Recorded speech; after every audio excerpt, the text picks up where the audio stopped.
नमस्कार. रणसंग्राममध्ये आपलं स्वागत. मी डॉक्टर उदय निरगुडकर. महापालिका निवडणुकांचा निकाल लागला. यात सर्वात लक्षवेधी ठरला तो मुंबई महानगरपालिकेचा निकाल. मुंबईकरांनी सर्वात मोठा पक्ष म्हणून शिवसेनेला तब्बल 84 जागा दिल्या, पण बहुमतापासून 30 हात दूर ठेवलं. भाजपनं मुंबईत शिवसेनेपाठोपाठ केवळ 2 जागा कमी म्हणजे 82 जागा. मराठी टक्का अजूनही कायम असलेल्या बालेकिल्ल्यांमध्ये शिवसेनेला यश मिळालं, पण अमराठी मतदारांचा वर्चस्व असलेल्या उपनगरांमध्ये शिवसेनेला दारुण पराभव पत्करावा लागला. नेमकं असं का झालं? शिवसेनेची रणनीती नेमकी कुठे फसली? मुंबईच्या महापौरपदासाठी आवश्यक असलेलं 114 नगरसेवकांचं संख्याबळ शिवसेना आता आणणार कुठून? मुंबई महापालिकेची सत्ता मिळवण्यासाठी कुणाकुणाचा पाठिंबा घेणार आणि कुणाचा नाकारणार? भाजपशी युती तोडणारी शिवसेना सत्तेचं समीकरण जुळण्यासाठी भाजपची मदत घेणार का? मुख्यमंत्री देवेंद्र फडणवीसांच्या नेतृत्वावर सामन्यातून नेहमी जहरी टीका केली जाते, पण महाराष्ट्राच्या शहरी आणि ग्रामीण भागात मुख्यमंत्र्यांनी भाजपची कमळं फुलवली. निदान आता तरी मुख्यमंत्र्यांनी सामना जिंकल्याचं श्रेय शिवसेना त्यांना देणार की नाही? राज्यातलं सरकार नोटीस पिरियडवर आहे असं शिवसेनेनं सांगितलं होतं. शिवसेनेचे मंत्री खिशात राजीनामे घेऊन फिरत होते. त्या नोटीस पिरियडचं नेमकं काय झालं? चला यासारख्या असंख्य प्रश्नांचा अभ्यास घेऊयात.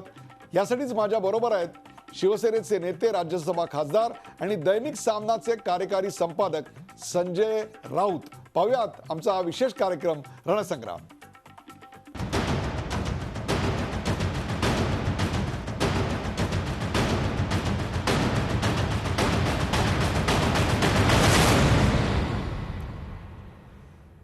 नमस्कार. आपल्या सोबत आहेत दैनिक सामनाचे कार्यकारी संपादक, शिवसेनेचे नेते आणि राज्यसभेतले खासदार संजय राऊत. संजय राऊत, आपल्या या कार्यक्रमात स्वागत.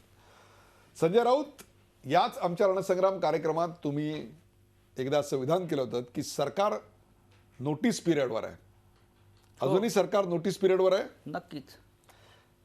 म्हणजे किती दिवसाकरता ही नोटीस चालू आहे? या इथे जेव्हा मी विधान केलं होतं याच आपल्या स्टुडिओमध्ये, ते विधान शिवसेना पक्षप्रमुख उद्धव ठाकरे यांनी सुद्धा वारंवार तोच विषय पुढे नेलेला आहे. मी नक्की सांगेन की सरकार अस्थिर आहे. सरकार हे निर्माण झाल्यापासूनच अस्थिर आहे. पण जेव्हा एखादं सरकार जेव्हा बनतं, मग देवेगौडाचं असेल, जेव्हा माणूस सत्तेवरती बसतो तेव्हा तो सत्ता टिकवण्यासाठी मग राज्याची, देशाची, त्याच्या आता संपूर्ण सत्ता असते, यंत्रणा असते. तो काही गोष्टी करू शकतो, हे खरं आम्हालाही माहिती आहे. पण हा महाराष्ट्र आहे. महाराष्ट्रामध्ये अशा प्रकारच्या उलाढाली फार चालत नाहीत. उलाढाली म्हणजे हे सरकार काय करेल असं वाटतं आपल्याला? त्याला उलाढाली खूप होतात राजकारणामध्ये. सत्ता आणि पैसा असल्यावरती उलाढालीना अंत नसतो. म्हणजे असं देवेंद्र फडणवीस सरकार करेल अशी आपल्याला पूर्णपणे खात्री आहे? कोणी करू शकतो. ते कशाला? देवेंद्र फडणवीस करतील की नाही? सत्ता, पैशातून सत्ता, सत्तेतून पुन्हा पैसा, अशा प्रकारचं एक टीका शरद पवारांवरती कायम होत होती. पण ती फक्त टीका शरद पवारांवर कशाला? जो सत्तेवर बसतो तो ती टिकवण्यासाठी आणि पुन्हा मिळवण्यासाठी त्याच चक्रामध्ये फिरत असतो. तुम्ही सगळं जनरलाइज बोलताय. मला एका प्रश्नाचं उत्तर द्या. आता मंत्रिमंडळाची जी पुढची बैठक होईल महाराष्ट्र राज्याची, त्यात शिवसेनेचे मंत्री सहभागी होणार की नाही? एक लक्षात घ्या, तुम्ही जो मला प्रश्न विचारलात की हे सरकार टिकेल की नाही, जेव्हा आम्ही युतीचा पाठिंबा, युतीतून बाहेर पडण्याचा निर्णय घेतला, तेव्हा भारतीय जनता पक्षाचे नेते वारंवार काय सांगत होते की सरकारला धोका नाही, सरकारला धोका नाही. जर शिवसेनेचा पाठिंबा सरकारला नसेल तर उरलेले 20-25 लोक तुम्ही कोणाचे घेणार आहात? घोडेबाजारच करणार ना, हे स्पष्ट आहे. मग तुम्हाला तो घोडेबाजार उघड करायचा आहे. पाहूया ना काय होतंय ते घोडेबाजार, गाढव बाजार काय आहे ते. मला तुम्ही एक सांगा, आता मंत्रिमंडळाची जी बैठक होईल त्या मंत्रिमंडळाच्या बैठकीत शिवसेनेचे मंत्री सहभागी होणार की नाही त्याच्यावर सगळं आहे. जो निर्णय त्या क्षणी घ्यायचा असतो तो आता सांगणार नाही. ते सन्माननीय उद्धव ठाकरे पक्षप्रमुख हे निरोप देतील ना काय करायचं आहे ते. म्हणजे अजूनही शिवसेनेची रणनीती मंत्रिमंडळाच्या बैठकीबाबत ठरलेली नाही असं तुम्हाला कोणी सांगितलं? मग आता तुम्ही सांगत नाही आहात की तुम्ही मंत्रिमंडळात सहभागी होणार की नाही? रणनीती हा जो प्रकार असतो ना, हा सतत सांगत त्याचे पत्ते पिसत बसायचं नसतं ना. डाव टाकायचे असतात आणि डाव गुप्त असतात. पत्ते दाखवून कोणी फेकत नाही. म्हणजे अजूनही तुम्ही याबाबत संभ्रमित अवस्थेत आहात. तुम्ही अजिबात नाही. ठामपणे भूमिका घेतलेली नाही. जर तुमचं ठरलं असेल की आम्ही मंत्रिमंडळाच्या बैठकीला बसणार नाही तर तुम्ही सांगू शकता आम्ही आजही. आमच्या मंत्र्यांना सांगू, इथे कशाला सांगू? म्हणजे आम्ही किंवा पक्षप्रमुख हे थेट मंत्र्यांना आदेश देतील ना, इथे मी सांगणार नाही. जर तसा निर्णय झाला असता, जसा नोटीस पिरियडचा निर्णय झाला आणि तो तुम्ही मंत्र्यांना सांगायच्या आधी इथे सांगितलात पहिल्यांदा, नंतर तो शिवसैनिकांना कळला, तसंच मंत्रिमंडळात सहभागी होताय की नाही याबाबतची संभ्रमावस्था देखील आता समोर आली. अजिबात संभ्रमावस्था नाहीये. मग सांगून टाका सहभागी होणार की नाही. नाही सांगणार आता.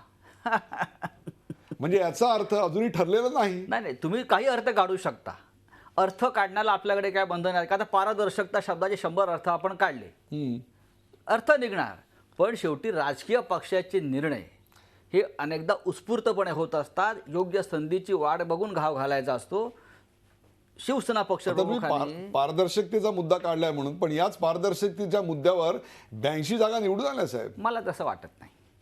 पारदर्शकतेच्या मुद्द्यावर जर 82 जागा जिंकल्या असत्या एका शब्दावरती, उत्तम प्रशासन, उत्तम कारभार, तर मला असं वाटतं की पश्चिम बंगालमध्ये एवढा दारुण पराभव भारतीय जनता पक्षाचा झाला नसता. बिहारमध्ये इतका दारुण पराभव, दिल्ली गुड गव्हर्नन्स ना, इतका दारुण अतिदारुण पराभव झाला नसता असं मी तुम्हाला सांगतोय. आपण आता यापुढे सुद्धा निवडणुका होणार आहेत. पंजाबच्या आहेत किंवा उत्तराखंडच्या आहेत, उत्तर प्रदेशच्या आहेत. हे सगळे मुद्दे तिथे येतीलच ना. मला तुम्ही सांगा की मुंबई महानगरपालिकेच्या निकालाचं वैशिष्ट्य आपल्याला काय म्हणता येईल? तुम्हाला 84 जागा मिळाल्या हे वैशिष्ट्य, का भारतीय जनता पक्षाला 82 जागा मिळाल्या हे वैशिष्ट्य? त्यांना जागा अपेक्षेपेक्षा जास्त मिळाल्या. शेवटी जो जिंकतो किंवा त्याला जास्त जागा मिळतात त्याचं कौतुक करायला पाहिजे. आम्ही कौतुक केलं. त्यांना जागा मिळाल्या, जागा वाढल्या, जागा मिळाल्या. पण शिवसेना कायम सातत्यानं 5 निवडणुकांमध्ये पहिला क्रमांकाचा पक्ष म्हणून मुंबईमध्ये काम करतोय. ठीक आहे, आम्ही 84 आहोत, 86 आहोत, आता 89, 90 झाल्या सगळे एकत्र घेऊन, अजूनही काही वाढतील. पण मुंबईचा महापौर शिवसेनेचाच होणार. ही लोकभावना आहे आणि सगळ्याच राजकीय पक्षामधल्या मराठी मनाची भावना आहे, हे लक्षात म्हणजे घ्या. तुम्ही महापौर पदासाठीचा उमेदवार देणार यात शंकाच नाही आणि त्याकरता लागणारं संख्याबळ देखील आपल्या बरोबर आहे याबद्दल देखील आपल्या मनात कोणती शंका नाही. 100%. मग आता हे संख्याबळ तुमच्याकडे जे आहे ते म्हणता, त्या संख्याबळात तुमच्या बरोबर कोण कोण आहेत हेही सांगून टाका. शिवसेनेचे जेव्हा फक्त 45 वेगळे नगरसेवक असायचे, सुधीर ऋषी जेव्हा प्रथम महापौर झाले तेव्हाचे तुम्ही संख्याबळ पहा. वामनराव माडिक जेव्हा महापौर झाले तुम्ही तेव्हाचं संख्याबळ पहा. गेले 30-35 वर्ष साधारण मुंबईमध्ये कुठल्याही पक्षाला एका पूर्ण बहुमत मिळालेलं नाही आहे. कारण मुंबई ही बहुभाषिक झाली आहे. जरी मराठी टक्का हा इथे महत्त्वाचा असला तरी बहुभाषिक आहे. इथे MIMचे लोकही जिंकतात, इथे समाजवादी पार्टीचे लोक जिंकतात, इथे इतरही पक्षाचे लोक जिंकतात. हे सगळे मुंबईकर म्हणून जेव्हा एकत्र येतात आणि शिवसेना त्यांचं नेतृत्व करते या सगळ्यांचं, त्यातून शिवसेनेचा महापौर होतो. पण एक मुंबईत आज शिवसेनेचं यश जे आहे ते पूर्णपणे जास्तीत जास्त मराठी टक्का जो आहे त्याच्यावर अवलंबून आपण आहे. नक्की त्याच्यावर बोलणार आहोत. परंतु आपण जे म्हणताय की बहुमत नसताना सुद्धा इथे महापौर बसतो, ही जशी संधी मग तुम्हाला आहे तशीच ती संधी भाजपलाही आहे. प्रयत्न करावा. मी सांगतो ना, राजकारणामध्ये, लोकशाहीमध्ये प्रत्येकाला संधी आहे काम करण्याची. निवडणुका जो माणूस लढतो, जो पक्ष लढतो, तो प्रत्येकाला मुख्यमंत्री व्हायचंच आहे, प्रत्येकाला महापौर व्हायचं आहे, कोणाला प्रधानमंत्री व्हायचं आहे. मला तुम्ही सांगा या निकालाबद्दल शिवसेनेमध्ये असा नेहमीचा जल्लोष आणि शिवसेनेचा जो आम्हाला एक रस्त्यावरचा विजयाचा आनंद दिसतो, तो तसा आनंद यावेळी आम्हाला दिसला नाही. तुम्हाला तुमच्या आनंदात, तुमच्या विजयापेक्षा, तुमच्या नंबर 1 सलग 5व्यांदा असण्यापेक्षा सुद्धा भारतीय जनता पक्ष एवढा जुळा भाऊ बनला याचं दुःख आहे का? अजिबात नाही. हे तुमचं विधान चुकतं आहे. आमचं सोडून द्या, आम्ही नेहमीच विजय साजरा करतो. पण 82 जागा मिळाल्या तर विजय तुम्हाला कुठे दिसतो का उत्सव रस्त्यावर, हे दाखवा. 82 जागा ज्या पक्षाला अचानक स्वप्नामध्ये नव्हत्या त्या आल्यावरती त्यांनी जास्त विजय उत्सव साजरा केला पाहिजे. लोक रस्त्यावरती उतरून काय ढोल ताशे वाजवत आहेत, गुलाल उधळत आहेत, नाही आहे. शिवसेनेच्या भागाभागात मिरवणुका निघत आहेत. आणि 9 मार्चला जेव्हा मुंबईचा मेयर बसेल शिवसेनेचा, तेव्हा मुंबईत खऱ्या अर्थानं जल्लोष होईल. आम्ही संयमी काम करणारे माणसं आहोत. रस्त्यावरती केव्हा उतरायचं हे आम्हाला माहिती आहे.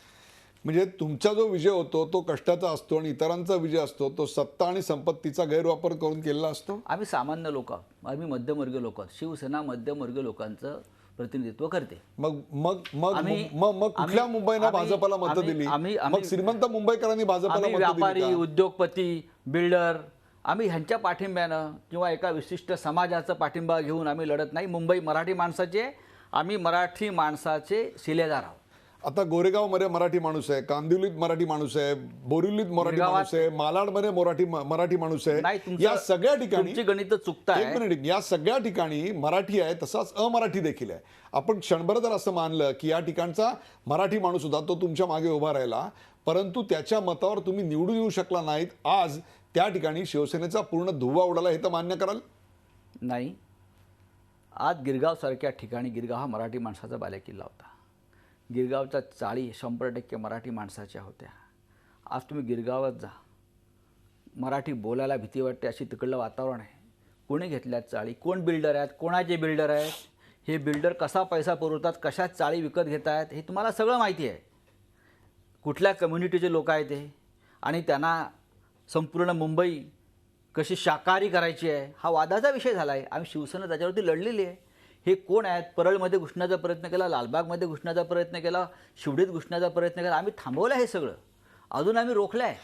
म्हणजे शिवसेनेचं पहिलं युद्ध होतं ते हटाव लुंगी बजाव पुंगी हे होतं, नंतरचं होतं ते उत्तर भारतीयांच्या विरोधात होतं, तर आताचं तिसरं युद्ध हे शाकाहारी विरुद्ध मांसाहारी असा वाद सुरू करणाऱ्या. महाराष्ट्राचं दुर्दैव आहे, महाराष्ट्र आपल्याला लढून मिळाला.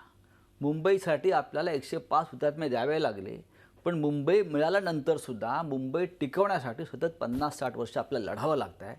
आणि मराठी माणसावरची आक्रमणं जी आहेत ही थांबलेली नाही आहेत.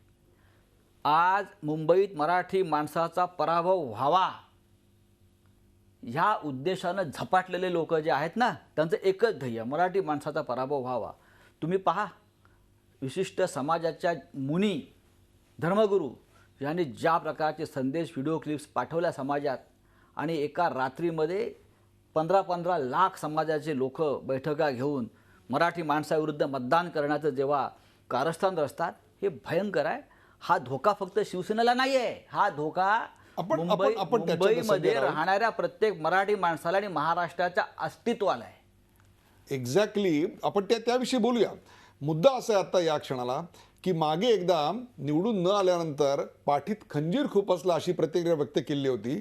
याही वेळी तसाच आपल्या पाठीत खंजीर खुपसला नाही, गेला. मला असं वाटत नाही. यावेळेला मराठी माणसानं शिवसेनेला भरभरून मतदान केलंय. ऋणी आहोत आम्ही त्यांचे, पण उद्धवजींनी त्यांचे आभार मानले. मराठी बहुल भागात देखील शिवसेनेचे उमेदवार निवडून आले, भारतीय जनता पक्षाचे उमेदवार निवडून आले, काँग्रेसचे निवडून आलेले आहेत. अपवादात्मक त्याबद्दल आहे. तुम्ही काय म्हणणार? काही गोष्टी अपवादात्मक आहेत. चांगलं काम करणारी काही माणसं काही ठिकाणी निवडून आली असतील, पण मराठी माणसानं शिवसेनेच्या पाठी ज्या वेळेला फार ताकदीनं उभं राहिलं, तुम्ही पाहाल बालेकिल्ले सर्व मराठी माणसाकडे जे होते तिथे शिवसेना 100% जिंकलेली आहे. काही ठिकाणी काही गफलती झाल्या असतील, अशा 10-12 जागा असू शकतात, हे सर्वत्र होऊ शकतं. मुलुंडमध्ये आपण बघूया. मुलुंडमध्ये आपण शर्थीनं शिवसेनेनं खटाटोप केला, कारण तिकडे आपले परममित्र किरीट सोमय्या यांचे चिरंजीव नील सोमय्या उभे होते. एवढा सगळा खटाटोप करून देखील तिथल्या सर्वच्या सर्व जागा गेल्या. भारतीय जनता पक्षाने, अगदी नील सोमय्या सुद्धा निवडून आले. मुलुंडचं तुम्ही जर सामाजिक स्ट्रक्चर आता पाहिलं तर तुम्हाला कळेल हे मतदान कोणाचं आणि कसं झालं ते. हे तुम्ही पहा ना. 5 वर्षापूर्वी सुद्धा चित्र हेच होतं, बदललेलं नव्हतं. मागच्या निवडणुकीत सुद्धा तिथे मुलुंडमध्ये शिवसेनेला यश नाही मिळालं. त्यावेळेला जी कारणं होती तीच आता आहेत. मला तुम्ही सांगा, आपण जे वारंवार मराठी माणसांनी फक्त शिवसेनेला मतदान केलं आणि इतर जे अमराठी आहेत त्यांनी इतर पक्षांना मतदान केलं अशी एक थिअरी मांडताय, मग तुमचे तृष्णा विश्वासराव असतील किंवा यशोधर फणसे हे कशामुळे पडले असं वाटतं तुम्हाला? तुम्ही त्यांच्या मतदारसंघाचा अभ्यास करा, तुम्हाला कळेल. मी तुम्हाला अभ्यास संपूर्ण द्यायला तयार आहे.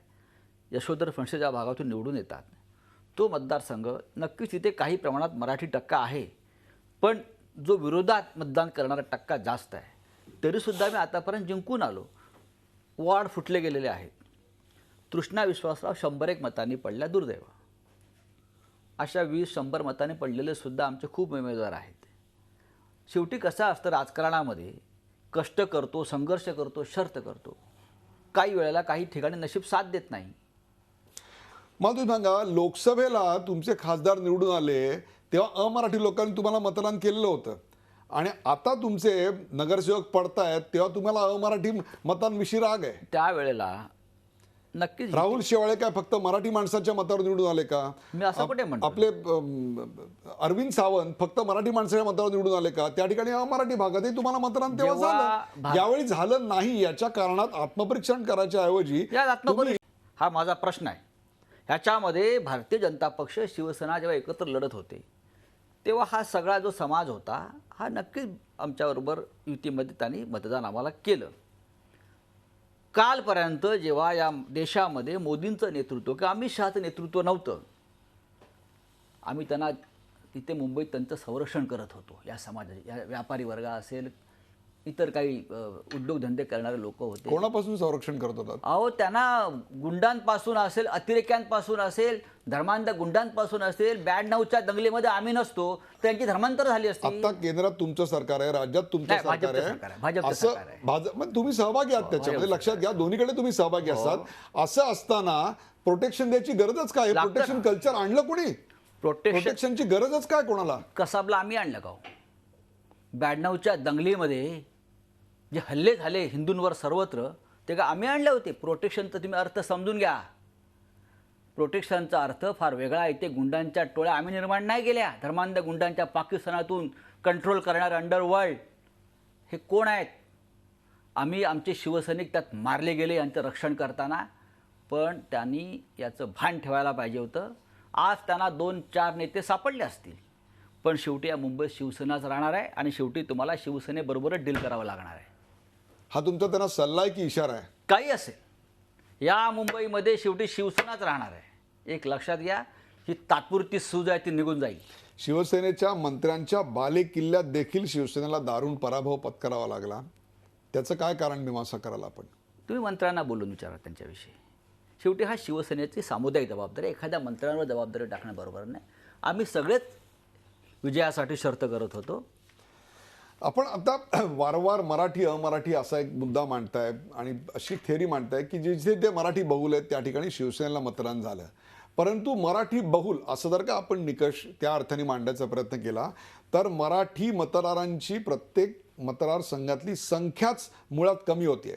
अगदी परळ, लालबाग इथल्या बालेकिल्ल्यात देखील मराठी मतदारांची पिछेहाट होताना दिसते. याची जबाबदारी कोणाची? इतके वर्ष सत्ता कोणाची होती? 15-20 वर्ष तुमची सत्ता होती.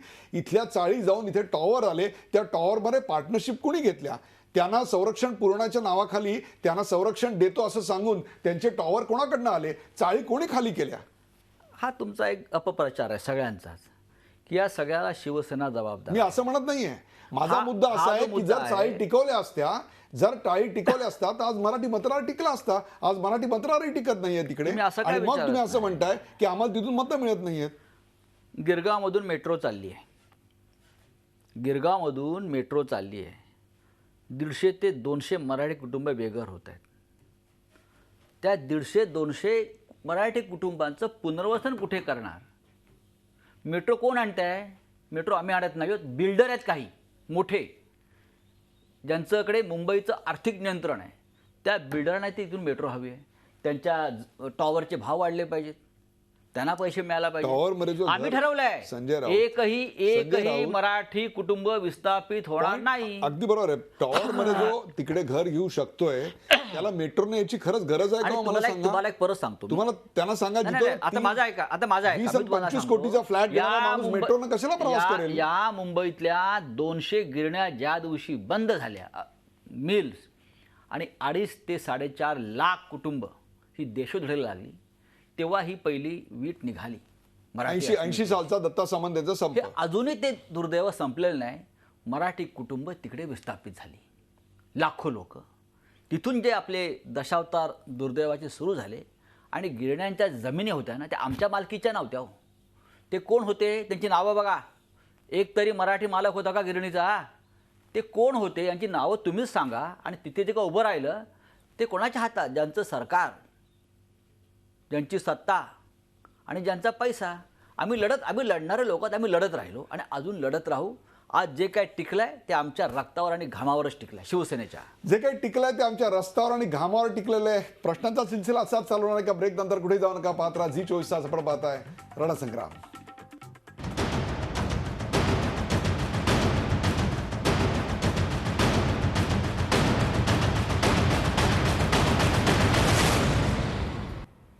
नमस्कार. रणसंग्राममध्ये आपलं स्वागत. आपल्यासोबत आहेत संजय राऊत. संजय राऊत, अमराठी मतदारांना शिवसेनेकडे आकर्षित करण्याकरता आपण प्रचंड प्रयत्न केले.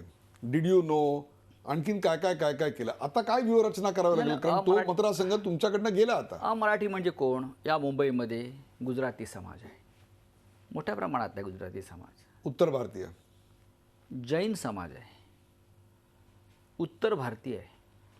मला सांगा, गेल्या 50 वर्षामध्ये आम्ही यांचं काय वाकडं केलं? आम्ही यांना मदतच केली. त्यांच्या हातात तागडी असेल ना, पण आमच्या हातात तलवार आहे, सरस्वती आहे. बाळासाहेब नेहमी काय सांगायचे? गुजराती समाजाला आवाहन करायचे की तुमची तागडी आणि आमची सरस्वती एकत्र आली तर आपण राज्याचं आणि देशाचं चित्र बदलू. पण दुर्दैवानं गेल्या 5 वर्षापासून जे चित्र आपण पाहताय की आम्ही नाही प्रांतीय महाराष्ट्रामध्ये, पण हेच जास्त प्रांतीय व्हायला लागले. म्हणजे आपण ज्या राज्यात राहतो त्या राज्याच्या प्रवाहात त्याने सामील व्हायला पाहिजे. ते होत आहेत का? नाही. शिवसेना काय करणार आता? जैन समाज, आपण त्यांना अहिंसक वगैरे, अहिंसेचे पुजारी वगैरे म्हणतो. ठीक आहे, आम्ही स्वागत करतो त्यांचं. आमचं त्यांचं कुठे भांडण आहे का? नाही. भांडण असलं तर कुठे होतं? ते त्यांचं जे काय पर्युषण पर्व वगैरे असतं त्या संदर्भात 10 दिवस काय ते खाटीकखाने बंद ठेवा. हे महाराष्ट्रात, मुंबईत शक्य आहे का? हा एक प्रॅक्टिकल विचार तुम्ही करा. तरीसुद्धा त्यांचा मान सन्मान म्हणून आपण काही गोष्टी त्या पाळलेल्या आहेत. पण मुंबईत 8 दिवस, मुंबईसारखं शहर, महाराष्ट्रासारखं राज्य, तुम्ही नॉनव्हेज च्या विरोधामध्ये एक वातावरण उभं कराल आणि ते झालं नाही म्हणून तुम्ही मराठी माणसाच्या पराभवासाठी शपथा घ्याल आणि मेसेज पाठवाल. मला वाटतं महाराष्ट्राला कोणी मेसेज पाठवले? जैन समाजाचे जे तुम्ही पहा, तुम्ही पण क्लिप पाहू शकता. हे चित्र महाराष्ट्रासाठी घातक आहे. अनेक मतदार. नक्कीच. कोणता समाज नेमका तुमच्या पराभवाला कारणीभूत? गुजराती समाजानं आम्हालाही काही ठिकाणी मतदान झालंय त्यांचं, पण मोठ्या प्रमाणात तो बीजेपीकडे वळला. जैन समाज 100% बीजेपीकडे गेलाय. उत्तर भारतीय? उत्तर भारतीय काही ठिकाणी तरी आम्हाला मतदान केलेलं आहे, नाही असं नाही. पण आम्ही ह्या समाजासाठी, मुंबईत राहणाऱ्या या समाजाला अनेक वर्ष आम्ही त्यांच्या नागरी सुविधा असतील, त्यांचे व्यक्तिगत, कौटुंबिक, सामाजिक प्रश्न असतील, शाखातून मातोश्रीवरती प्रश्न घेऊन येणारे हे लोकच आहेत. आम्ही सोडवलेत ना प्रश्न त्यांचे, सोडवतो. आता तुम्ही विकास आणि कामाचा मुद्दा म्हणताय ना, जाण ठेवायला पाहिजे होती. ठीक आहे, आम्हाला तर वाईट वाटत नाही. आता आम्हाला कळलं आमचे कोण. तुम्ही हार्दिक पटेलला आणलात तरी देखील तुम्हाला गुजराती मतं मिळाली नाहीत. ही रणनीती फसली कुठेतरी. तुमच्या माहितीसाठी सांगतो, हार्दिक पटेलला आम्ही राजकारणासाठी आणला नव्हता. आम्ही त्याला आमंत्रण दिलं नव्हतं. त्याला मुंबईत येऊन शिवसेना प्रमुखांच्या त्या वास्तूचं दर्शन घ्यायचं, निवडणुकीच्या काळातच घ्यायचं होतं. योगायोग असेल तो. पण आम्ही त्याला काय निवडणुकीसाठी प्रचारात आणलाय का? अजिबात नाही. हा गैरसमज आहे की त्याला खास प्रचारासाठी बोलवला. तसं असतं तर एवढ्या मोठ्या मोठ्या सभा झाल्या, उद्धवजींनी त्याला आपल्याबरोबर घेतलं असतं. त्यांना गुजरातमधला एक तरुण नेता आहे, त्यांनी पहिल्या दिवसापासून त्याने आंदोलन सुरू केलं. एकच त्याचे शब्द आहे, मी बाळासाहेब ठाकरेंना मानतो, मी भगतसिंगांना मानतो, मला एकदा त्यांच्या जागेचं दर्शन घ्यायचं आहे. ते आले. नरेंद्र मोदींवर उद्धव ठाकरे यांनी या प्रचाराच्या दरम्यान टीका केली. याचा रोष कुठेतरी उमटला असं वाटतं? का उमटला आणि कोणाचा उमटला? अमराठी मतदारांचा विशेषत्वानं. आम्ही त्यांचे कोणी लागत नाही होत का? अमराठी म्हणजे काय? महाराष्ट्रात राहतात, मुंबईत राहता, सगळं काय इथे पैसे तुम्ही इथे मिळवणार. मुंबईतूनच पैसे घेऊन तुम्ही राजकारण करताय ना आणि राजकारणाला पुरवताय ना. आम्ही काय तुमचे शत्रू आहोत? तुम्ही आमचे शत्रू आहोत. नरेंद्र मोदी आमचे शत्रू नाही आहेत, अजिबात नाही. नरेंद्र मोदी सुरुवातीपासून आम्ही त्यांचे समर्थकच राहिलेलो आहोत. जेव्हा अख्खा देश मोदीजींच्या विरोधामध्ये होता तेव्हा शिवसेना, सामना, शिवसेना प्रमुख हेच मोदींची लढाई लढत होते. पण काही धोरणात्मक गोष्टी असतील, आम्ही टीका केली, ही व्यक्तिगत टीका होत नाही.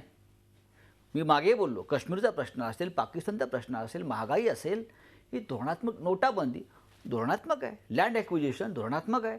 GST धोरणात्मक विषय आहे. पण त्या नोटाबंदीवर या सरकारच्या विरोधात जेव्हा दिल्लीत मोर्चा निघाला खासदारांचा, तेव्हा आपण सहभागी होतात. धोरणात्मक मी काय म्हणतोय, मोर्चा नव्हता, राष्ट्रपतींना भेटण्यासाठी सिस्टम लोकांच्या महाराष्ट्रामध्ये तडफड लोकांची शेतकऱ्यांची आम्ही पाहत होतो. हे पण त्या मांडायची नाही. शेतकऱ्यांनी ZP मध्ये भाजपला निवडून दिलं. अहो एवढंच काय, ओरिसामध्ये देखील निवडून दिलं. ओरिसामध्ये आज 32 वरून मला वाटतं 376 वर भाजप पोहोचलं. सेकंड लार्जेस्ट पार्टी झालं. नवीन पटनायक सारखा तिकडे एक एस्टॅब्लिश नेता होता, त्याच्या विरोधात, बिजू जनता दलाच्या विरोधात त्यांना यश मिळालं. हे मान्य करताना आपल्याला हे स्वीकारावं लागेल की नोटाबंदीचा निर्णय जरी त्याला अमान्य असला तरी त्याला पर्याय दिसत नाही. म्हणून का होईना आज ग्रामीण जनता ही त्यांच्या मागे उभी आहे. काँग्रेसची जागा BJP घेते, काँग्रेसची जागा, आणि एक पोकळी निर्माण होते. ती पोकळी तात्पुरती भरून निघते, परत नवीन राजकारणाचा प्रवाह सुरू होतो. महाराष्ट्रामध्ये 18 किंवा 19 ठिकाणी काँग्रेस राष्ट्रवादीचा जिल्हा परिषदेचा अध्यक्ष होतो, हे लक्षात घ्या. 18 ते 19 जागी. काही ठिकाणी शिवसेनेचे होत आहेत. विदर्भ असेल, जळगाव असेल, या भागामध्ये नक्कीच भारतीय जनता पक्षाला यश मिळालं आहे. पण संपूर्ण तुम्ही महाराष्ट्राचा विचार कराल तर मी ते मान्य करायला तयार नाही. हां, जागा जास्त आहेत त्यांच्या. आता उल्हासनगर तुम्ही शेवटी कलानीलाच बरोबर घेऊन जिंकलात ना. ज्या कलानीच्या विरोधामध्ये गोपीनाथराव मुंडे यांनी आकाश पाताळ एक केलं आणि शरद पवारांच्या विरोधामध्ये मोहीम उघडली, गुंडगिरी आणि अंडरवर्ल्ड, त्या कलानीला घेऊन चला, तुम्हाला सरकार बनवावं लागतंय. उल्हासनगरमध्ये भाजप कलानीची मदत घेत आहे, तर मग मुंबईमध्ये तुमचा महापौर होण्याकरता लागणारं संख्याबळ शिवसेना आता कुठून आणणार? शेवटी आकड्यांचा खेळ आहे. 114 पर्यंत पोहोचायला पाहिजे. पोचू ना. त्यासाठी मदत कोणाची घेणार? तिकडे ते साईची तर उघडपणे घेत आहेत, तुम्ही उघडपणे कोणाची घ्याल? तरी तर पहिलेच जाहीर केलेलं होतं, ते काही लाजलेले नव्हते. त्याला लाज वाटायला पाहिजे होती. खरं म्हणजे लाजले नाही हे समर्थन नाही. त्यांना लाज वाटायला पाहिजे होती की त्यांच्या एका प्रमुख नेत्यानं जे बंड केलं होतं महाराष्ट्रात BJP आणि शिवसेनाचे राज्य आणण्यासाठी, त्यात कलानी हा मोठा फॅक्टर होता. तुम्ही तुमच्या बरोबर कोण येणार हे सांगत का नाही? म्हणजे अगदी थेट विचारतो, सत्ता स्थापनेसाठी राज ठाकरे यांच्याकडे मदतीचा हात मागणार की नाही? मी तुम्हाला मगाशी सांगितलं की 9 तारखेला मुंबईच्या महापौरपदाची निवडणूक आहे आणि या महाराष्ट्राची एक परंपरा आहे राजकारणातली. तो कुठल्याही विचाराचा असू द्या, मराठी माणूस कुठल्याही पक्षातला असू द्या, मग तो काँग्रेस पक्षामध्ये असेल, तो कम्युनिस्ट पक्षामध्ये असेल किंवा तो अन्य कुठल्या पक्षामध्ये असेल, तो मनानं शिवसैनिक असतो. त्याला मुंबईवरती शिवसेनेची पगडा राहावा. मग मनानं शिवसैनिक आणि आडनावानं ठाकरे असणाऱ्या राज ठाकरे यांचे 7 फोन न घेणं आता एक प्रकारे हा इतिहास बदलायला पाहिजे होता असं नाही वाटत? हे बघा, हे निवडणुकीच्या नंतर अनेक विषय हे संपून गेले आहेत. आता तुम्हाला सांगतो, 9 मार्चला जेव्हा निवडणूक होईल तेव्हा तुम्हाला चित्र स्पष्ट होईल की मुंबईवरती, महानगरपालिकेवरती परंपरेनं फळकणारा भगवा झेंडा तसाच राहील. शिवसेना आणि मनसे यांच्यात या निवडणूक निकालानंतर काही डायलॉग झालाय, डायलॉग होतोय, काही सकारात्मक चर्चा सुरू झाली आहे? या क्षणी चर्चा कोणाशी नाही. आम्ही शांत आहोत, परिस्थितीकडे पाहत आहोत. समजा असं चित्र झालं की तुम्हाला जो मुंबई महानगरपालिकेत आत्ता पाठिंब्याची गरज आहे, समजा भाजपनं शिवसेनेला पाठिंबा दिला नाही, तर मग तुम्ही काय करणार? तुम्ही भाजपकडे जाणार, पाठिंबा मागणार, की त्यांना वगळूनच तुम्ही सत्ता स्थापन करण्याबद्दल ठाम आहात? काही निर्णय उद्धव ठाकरे साहेबांना घेऊ द्या. त्यांनाही काही निर्णय जे महत्त्वाचे आहेत ते त्यांनी घेणं अपेक्षित आहे महाराष्ट्राला आणि मुंबईला, आणि ते घेतील. परंतु आत्ता जी एक संदिग्धता आहे ती दूर व्हावी याच्या दृष्टिकोनात मी प्रश्न विचारतोय. एक सांगू, जे शिवसेना पक्षप्रमुखांनी सांगितलं, यापुढे शिवसेना आणि भाजपची युती होणार नाही. ती कायम आहे. हे त्यांचं मत, ही त्यांची भूमिका आहे ना, ही मागे हटण्यासाठी नाही आहे. अनेक वर्ष विचार करून त्यांनी घेतलेला निर्णय आहे. म्हणजे एक प्रकारे आज नक्की झालं की मुंबई महानगरपालिकेत महापौर पदाच्या स्थापनेसाठी तुम्ही भारतीय जनता पक्षाची मदत घेणार नाही, त्यांनी दिला तरी पाठिंबा घेणार नाही अथवा पाठिंब्याकडे जाणार नाही. त्यांच्याकडे एक फार मोठा आकडा आहे. पारदर्शक विरोधी पक्ष कसा असावा हे त्यांनी आता मुंबईला, महाराष्ट्राला, देशाला घालून द्यावा. आणि 84 आकडा, 82 आकडा जो त्यांच्याकडे आहे, मी त्याचं स्वागत करतो. बहुमताचं किंवा मोठ्या लोकशाहीतला या आकड्याचा नेहमी आपण आदर केला पाहिजे. कसे असतील ते जिंकलेले आहेत 82 जागा. मुंबई महानगरपालिकेत जर तुम्ही त्यांना विरोधात बसवलं तर राज्यात आणि केंद्रात आपण सत्तेवर कंटिन्यू करू शकता 2.5 वर्ष? अहो, घडामोडी राजकारणामध्ये मिनिटा बदलत असतात. चंचल असतं, बहुमत चंचल आहे, राजकारण चंचल आहे, सगळ्याच गोष्टी अहो, चंचल राजकारण असतात. चंचल आहे म्हणून तर मी विचारतो की काँग्रेस आणि राष्ट्रवादी यांना देखील शिवसेना बरोबर घेऊ शकते, एवढं फक्त आता होतंय की नाही सांगा. जी भूमिका आणि जो निर्णय शिवसेना पक्षप्रमुखांनी घ्यायचा आहे आणि जाहीर करायचा आहे ते माझ्या तोंडातून मी कधीच सांगणार नाही. काही पक्षामधल्या काही गोष्टी गुप्त असतात, सिक्रेट असतात, त्या पाळायच्या असतात, बैठका होत असतात, चर्चा होत असते. हा पक्ष जो आहे हा शिस्तीत वाढलेल्यांचा पक्ष आहे. संपूर्ण प्रचारादरम्यान कुठेही वैयक्तिक टीका भाजपकडून किंवा भाजपच्या किमान मुख्यमंत्र्यांकडून तरी शिवसेनेवर झाल्याचं आम्हाला दिसलं नाही. झाली, कुठली टीका? अनेक ठिकाणी झाली आहे टीका. मुख्यमंत्र्यांनी केली? राजकारणामध्ये निवडणुकीच्या व्यासपीठावरती या टीका होत असतात, त्या विसरून जायच्या त्या असतात? विसरून जायच्या असतात. मग आजही शिवसेना आपल्यावर झालेली टीका विसरायला तयार आहे? टीका झाली म्हणून युती तोडलेली नाही आहे. तुमच्या माहितीसाठी सांगतो, युती तोडण्यामागची एक भूमिका आहे. त्या भूमिकेतून युती तोडली आहे. कोणी आमच्यावर व्यक्तिगत टीका केली म्हणून युती तोडली असती तर ती युती 10 वर्षापूर्वीच तुटली असती. हो, मला विचारायचं असं की त्यांनी वारंवार सांगितलंय की ही आमचा विचार एकत्र आहेत परंतु आचार वेगवेगळे आहेत असं वारंवार म्हटलं जातं. मग ज्यांचे तुमचे विचारही एकत्र नाहीत अशा राष्ट्रवादी काँग्रेसला आपण बरोबर घ्यायच्या मानसिकतेत आता पोचलायत का? असं तुम्हाला कोणीच सांगितलं की आम्ही त्यांच्या मांडीला मांडी लावून बसलोय आणि बसणार आहोत? आम्ही नाही बसलो कधी. बारामतीला आम्ही गेलो होतो का शरदरावांचं कौतुक करायला? देशाचे प्रधानमंत्री आले होते. देशातला 2रा क्रमांकाचा सर्वोच्च नागरी पुरस्कार पद्मविभूषण, अभिनंदन केलं आम्ही त्यांचं. हा आम्ही नाही दिला, हा भारतीय जनता पक्षाच्या सरकारने दिला. तो त्यांना पवार साहेबांना आधीच मिळाला पाहिजे होता. मला तुम्हाला एक प्रश्न विचारायचा आहे की कारण आपण शरद पवार यांची निकटवर्ती आहात, त्यांचे अत्यंत जवळचे आहात, अख्खा महाराष्ट्र जाणतो. आपण शिवसेनेच्या मुखपत्राचे कार्यकारी संपादक आहात, त्यांचे राज्यसभेतले खासदार देखील आहात. शिवसेना आणि राष्ट्रवादी काँग्रेस यांनी एकत्र यावं याकरता संजय राऊत प्रयत्न करणार? अहो, कशाला प्रयत्न करायला पाहिजेत? आणि एकदा आम्ही म्हणतोय ना की आम्ही एकटे लढणार आहोत, मग राष्ट्रवादी काय, काँग्रेस काय, इतर राजकीय पक्ष काय, कम्युनिस्ट काय, आम्हाला एकट्यानंच लढायचं आहे. आम्ही झुंजीला उतरलो त्या मैदानामध्ये, आमच्यात ताकद आहे. तुम्ही एकट्यानं मग तुमचा महापौर बसवणार कसा हा सवाल निर्माण होतोय. बसू, राजकारण आहे, युद्ध आहे, महाभारत आहे, अनेक रणनीत्या ठरत असतात, चक्रव्यूह असतं, अनेक आयुध असतात. राजकारण हे शेवटी युद्धच आहे ना. रामदास आठवलेंनी सांगितलंय की शिवसेना आणि भाजप यांना एकत्र आणण्याकरता ते प्रयत्न रामदास करणार. आठवले आमचे तुम्ही चांगले- त्यांचा मान राखणार का? रामदास आठवले चांगले आमचे मित्र आहेत, फार सज्जन माणूस आहेत. त्यांनी सर्वप्रथम स्वतःला कॅबिनेट मंत्रीपद बीजेपीकडून मिळवून घ्यावं. राज्यमंत्री म्हणून जे आहेत बिन अधिकाराचे त्यांना जे खातं दिलेलं आहे समाज कल्याण, त्या खात्याला 3 राज्यमंत्री आहेत. आमची अपेक्षा आहे की इतका मोठा दलितांचा नेता आहे, त्यांनी स्वतःसाठी कॅबिनेट दर्जाचं पद आधी बीजेपीकडून मिळवून घ्यावं आणि मग आमच्याही चर्चा करावी. पहिलं 2.5 वर्ष महापौरपद तुम्हाला आणि नंतरचे 2.5 वर्ष महापौरपद भारतीय जनता पक्षाला वगैरे अशा प्रकारच्या सूचना एका वयोवृद्ध नेत्याकडून करण्यात आलेल्या आहेत, त्याबद्दल आपण काय सांगाल? मागो वैद्य ज्येष्ठ नेते आहेत, मी त्यांचं नाव घेऊन सांगतो. नागपुरात बसतात, संघाचे फार मोठे नेते आहेत ते, आम्ही त्यांचा नेहमी आदर करतो. पण आम्ही त्यांचा सल्ला मागितलेला नाही अजून. इकडलं राजकारण काय, त्यांना जर सल्ला द्यायचा असेल त्यांनी त्यांच्या भारतीय जनता पक्षाला द्यायला पाहिजे.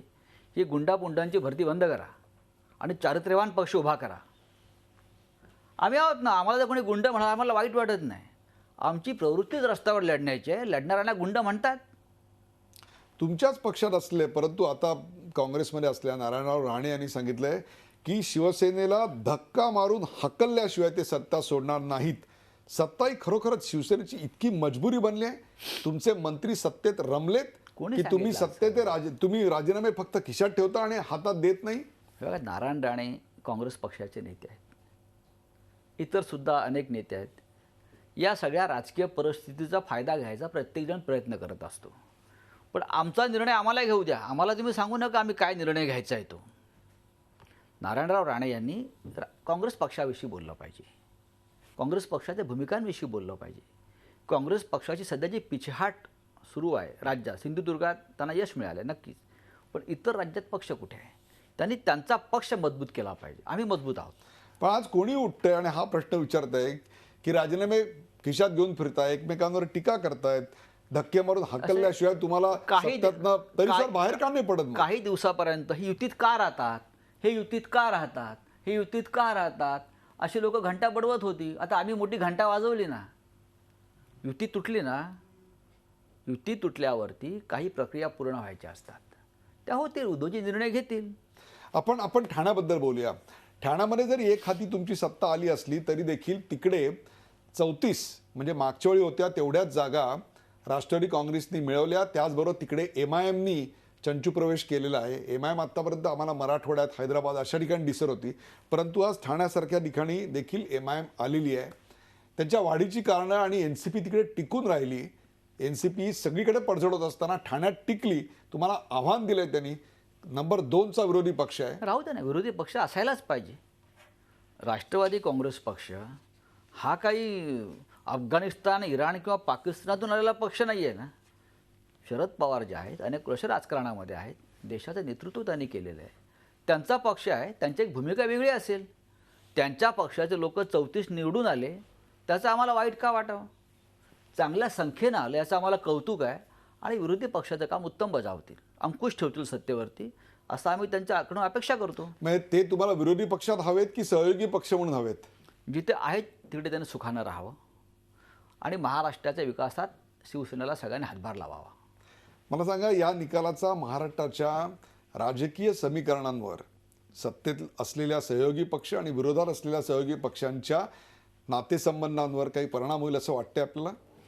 आम्ही सध्या कोणाचा विचार करत नाही. आम्ही फक्त शिवसेनेच्या वाढीचा विचार करतो आहोत. आता ही महानगरपालिकेची निवडणूक संपली, महापौर पदाची सगळी, का शिवसेना पक्षप्रमुख उद्धव ठाकरे हे जो आम्हाला आदेश देतील महाराष्ट्रात पक्ष वाढवण्यासाठी, आम्ही बाहेर पडणार आहोत. महाराष्ट्राची वाटचाल ही मध्यावधी निवडणुकांच्या दिशेनं चालली आहे असं आपल्याला वाटतं? मला असं वाटतं की असं समजायला हरकत नाही. ज्या प्रकारचं अस्थिर राजकारण नशिबी आलं आहे महाराष्ट्राच्या, तर भविष्यामध्ये काय होईल याची खात्री कोणी देऊ शकत नाही. कोणी किती म्हटलं सरकार स्थिर आहे, कोणी किती म्हटलं सरकार पडणार नाही, कोणी किती सांगितलं आमच्या हातात राज्यपाल आहेत, आमच्या हातात राष्ट्रपती आहेत म्हणून आम्ही टिकून राहू, या भ्रमात कोणी राहू नये. त्या सामन्यामध्ये 82 जागा मिळवून देवेंद्र फडणवीस यांनी आपली मुंबईतही ताकद दाखवून दिली, एवढं तर मान्य कराल? ही ताकद एका समाजाची आहे. एक समाज तुमच्या पाठीमागे उभा राहिला, मराठी समाजाच्या विरोधामध्ये मतदान केलं, हे लक्षात घ्या. जर फडणवीस राज्याचे मुख्यमंत्री म्हणून त्याने हुतात्मा चौकावरती जर त्यांनी जाहीरपणे सांगितलं असता महाराष्ट्र अखंड आहे, मुंबई ही फक्त महाराष्ट्राची आहे आणि मी त्याचं नेतृत्व करतोय, त्यानंतर त्यांनी मतदान किती होते पाहायला पाहिजे होतं. त्यांनी अशा प्रकारचं कुठली भूमिका अद्याप घेतली नाही. दुर्दैव आहे महाराष्ट्राचं. ते मुख्यमंत्री आहेत देवेंद्र फडणवीस, हे अत्यंत सज्जन आणि सुसंस्कृत नेते आहेत. आम्ही त्यांचं नेहमी आदरानं उल्लेख करतो आणि त्यांना मानतो. तरुण नेते आहेत ते महाराष्ट्राचे, त्यांना खूप मोठी संधी आहे खरं म्हणजे नेतृत्व करण्याची. पण एकही भारतीय जनता पक्षाचा नेता आणि खरं म्हणजे मुख्यमंत्री त्याने हुतात्मा स्मारकावर जाऊन शपथ घेतली पाहिजे की भारतीय जनता पक्ष काय कोणी आलं तरी हा महाराष्ट्र अखंड राहील, ही मुंबई महाराष्ट्रातच राहील आणि मराठी अस्मिता, मराठी पगडा येथे कायम राहील. हे जर ते जाहीरपणे बोलले असते, एकात्री व्यासपीठावर बोललेत काय? एकात्री त्यांनी जे शब्द त्यांची या व्यतिरिक्त आणखीन एक मैत्रीचा मार्ग दिसतोय, तो म्हणजे कर्जमुक्ती जर जाहीर झाली तर बिनशर्त पाठिंबा देऊ असं उद्धव ठाकरे म्हणाले. कदाचित याच मुद्द्यावर दोन्ही पक्ष मुंबई सकट इतर महानगरपालिका आणि झेडपीसाठी एकत्र येऊ शकतील. आता उद्धवजीने घोषणा केलेली आहे, त्याचं उत्तर त्यांनी द्यायचं आहे ना. उद्धवजींनी शेतकऱ्यांच्या, कष्टकऱ्यांच्या हितासाठी ही जर मागणी केली असेल तर त्याच्यावरती भूमिका त्यांना घेऊ द्या. ओके. प्रत्येक निवडणूक काही ना काहीतरी एक अन्वयार्थ देत असते, काही मेसेज देत असते. या निवडणुकीनं शिवसेनेला काय मेसेज दिला आहे? या निवडणुकीनं शिवसेनेला असा संदेश दिलेला आहे की तुम्हाला अधिक जोमानं काम करायला पाहिजे. 25 वर्ष आपण युतीमध्ये राहिलात आणि जे उद्धवजी म्हटले सडली युती, त्या सडक्या भागापासून दूर होऊन आता स्वबळावर लढताना आपल्याला राग, लोभ, मत्सर दूर ठेवून सगळ्यांना एकत्र घेऊन आधी मुंबई वाचवायला पाहिजे. मुंबईवरती मराठी पगडा ठेवायला पाहिजे. राजधानी आहे ती महाराष्ट्राची आणि संपूर्ण महाराष्ट्रामध्ये शिवसेनेची वावटळ निर्माण केली पाहिजे. तरच आपण 2019 साली संपूर्णपणे महाराष्ट्राचा मुख्यमंत्री शिवसेनेचा आम्हाला करायचा आहे, तो करू आणि सत्तेवरती येऊ. एक प्रश्न ज्याची वारंवार टीका आपल्यावर केली जाते आणि ती वैयक्तिक टीका संजय राऊत या व्यक्तीवर केली जाते ती म्हणजे शिवसेना भाजप युतीमधला तणाव वाढायला सामनाचे अग्रलेख कारणीभूत असतात. अगदी पार तुमचा उल्लेख शकुनी मामा वगैरे असा देखील केला तो याची आपल्याला कल्पना माहिती आहे, तसा जाहीररित्या भाषणातूनच हो, केला करू गेलेला द्या आहे. ना, करू काय वाटतंय अशी टीका झाल्यानंतर? मला अजिबात वाईट वाटत नाही. मला असं वाटतं मग ही म्हणजे माझ्या कामाची पावती आहे. मी माझं पक्ष नेमून देईल तेच काम मी करतो. माझी सातत्यानं शिवसेना प्रमुख बाळासाहेब ठाकरे असतील, उद्धवजी असतील, आमची नाती प्रेमाची कुठल्या लेवलला असतील, पण ते माझे बॉस आहेत. बरोबर आहे. मी माझ्या बॉसचा आदेश पाळतो. मी माझ्या पक्षाची भूमिका पक्षासाठी झटतो. तीच त्या सामन्यामध्ये आलेली असते आणि ती सध्याची भूमिका अशी आहे की कोणत्याही परिस्थितीत कोणत्याही स्तरावर मुंबई महानगरपालिकेसाठी भारतीय जनता पक्षाशी युती अशक्य आहे. बरोबर? हे पक्षप्रमुखांनी जाहीर केलेलं आहे आणि पक्षप्रमुखांचा आदेश हा आम्हाला कायम शिरसावंद आहे. म्हणजे 9 मार्चला मुंबई महानगरपालिकेचा महापौर हा शिवसेना भाजपच्या मदतीशिवाय बसवणार. मला असं वाटतं की तुमच्या तोंडात साखर पडो, आम्ही तसंच करू. महापौर कुठल्या परिस्थितीत शिवसेनेचाच होईल हेच मी तुम्हाला सांगतोय. मी फक्त त्यात एक असं विधान करतोय की भारतीय जनता पक्षाच्या मदतीशिवाय आम्हाला जर मुंबईसाठी महाराष्ट्रासाठी असंख्य हात पुढे येत असतील आणि त्यात जर भारतीय जनता पक्षाच्या हात असेल, हो मुंबईवरती शिवसेनाच पाहिजे, त्यांनी in the interest of Maharashtra आणि मराठी पीपल, मराठी माणसं, बरं का, सगळ्यांनी आतापर्यंत जे हात पुढे केलेत 50 वर्षात, मग काँग्रेस असेल, राष्ट्रवादी असेल, कम्युनिस्टांना सुद्धा वाटायचं मुंबई शिवसेना पाहिजे. हो नंतर प्रेक्षक playing cards close to chest याचं उत्तम उदाहरण म्हणजे ही मुलाखत होती. आपल्या हातातल्या नेमक्या शेवटच्या पत्त्याचं ट्रम्प कार्डचं कुठलंही दर्शन न घडवता कीप गेसिंग असं याला म्हणतात, त्याचं उत्तम उदाहरण आत्ता आमचे मित्र संजय राऊत घडवत होते. एक प्रकारे शिवसेना भाजप या युतीमधले कलहाला कारणीभूत कोण असलेले असतील तर ते शकुनी मामा म्हणून ज्याचं वर्णन केलं गेलं असे संजय राऊत होते. परंतु मी जे मांडतो ती शिवसेनेची भूमिका असते. सामना हे शिवसेनेचं मुखपत्र आहे आणि माझे बॉस म्हणजेच उद्धव ठाकरे जे सांगतील तेच मी बोलत असतो, किंवा तीच पक्षाची भूमिका असते, अशा प्रकारचं स्वच्छ प्रतिपादन त्यांनी केलं. मराठी मतदारांनी आम्हाला मतदान केलं, परंतु अमराठी मतदारांनी विशेषतः जैन आणि गुजराती मतदारांनी मात्र आमचा भ्रमनिरास केला. आजपर्यंत आम्ही त्यांचं प्रोटेक्शन करत होतो, परंतु यावेळी मात्र त्यांनी पर्याय मिळताच स्वार्थीपणे आमच्याशी दगाबाजी केली. अशा प्रकारचे विचार त्यांनी आज मांडले. राज ठाकरे यांच्या प्रश्नाला थेट उत्तर द्यायचं टाळून बगल देत कोणत्याही प्रकारच्या शक्यता न नाकारता एक प्रकारे त्यांनी यातून होणाऱ्या युतीचा किंवा संभाव्य राजकारणाचा एक प्रकारे आपल्याला संकेतच दिलेला आहे.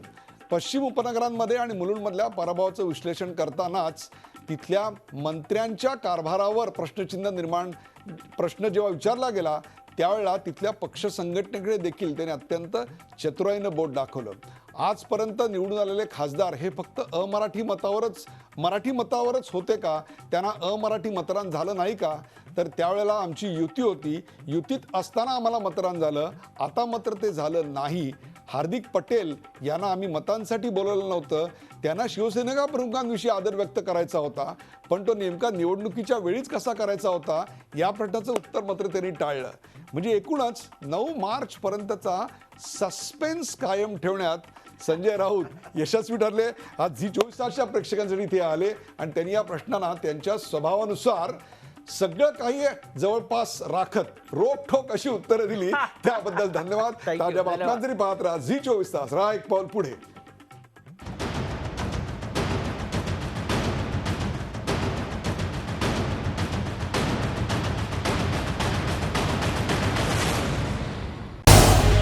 झी 24 तास रहा एक पाऊल पुढे.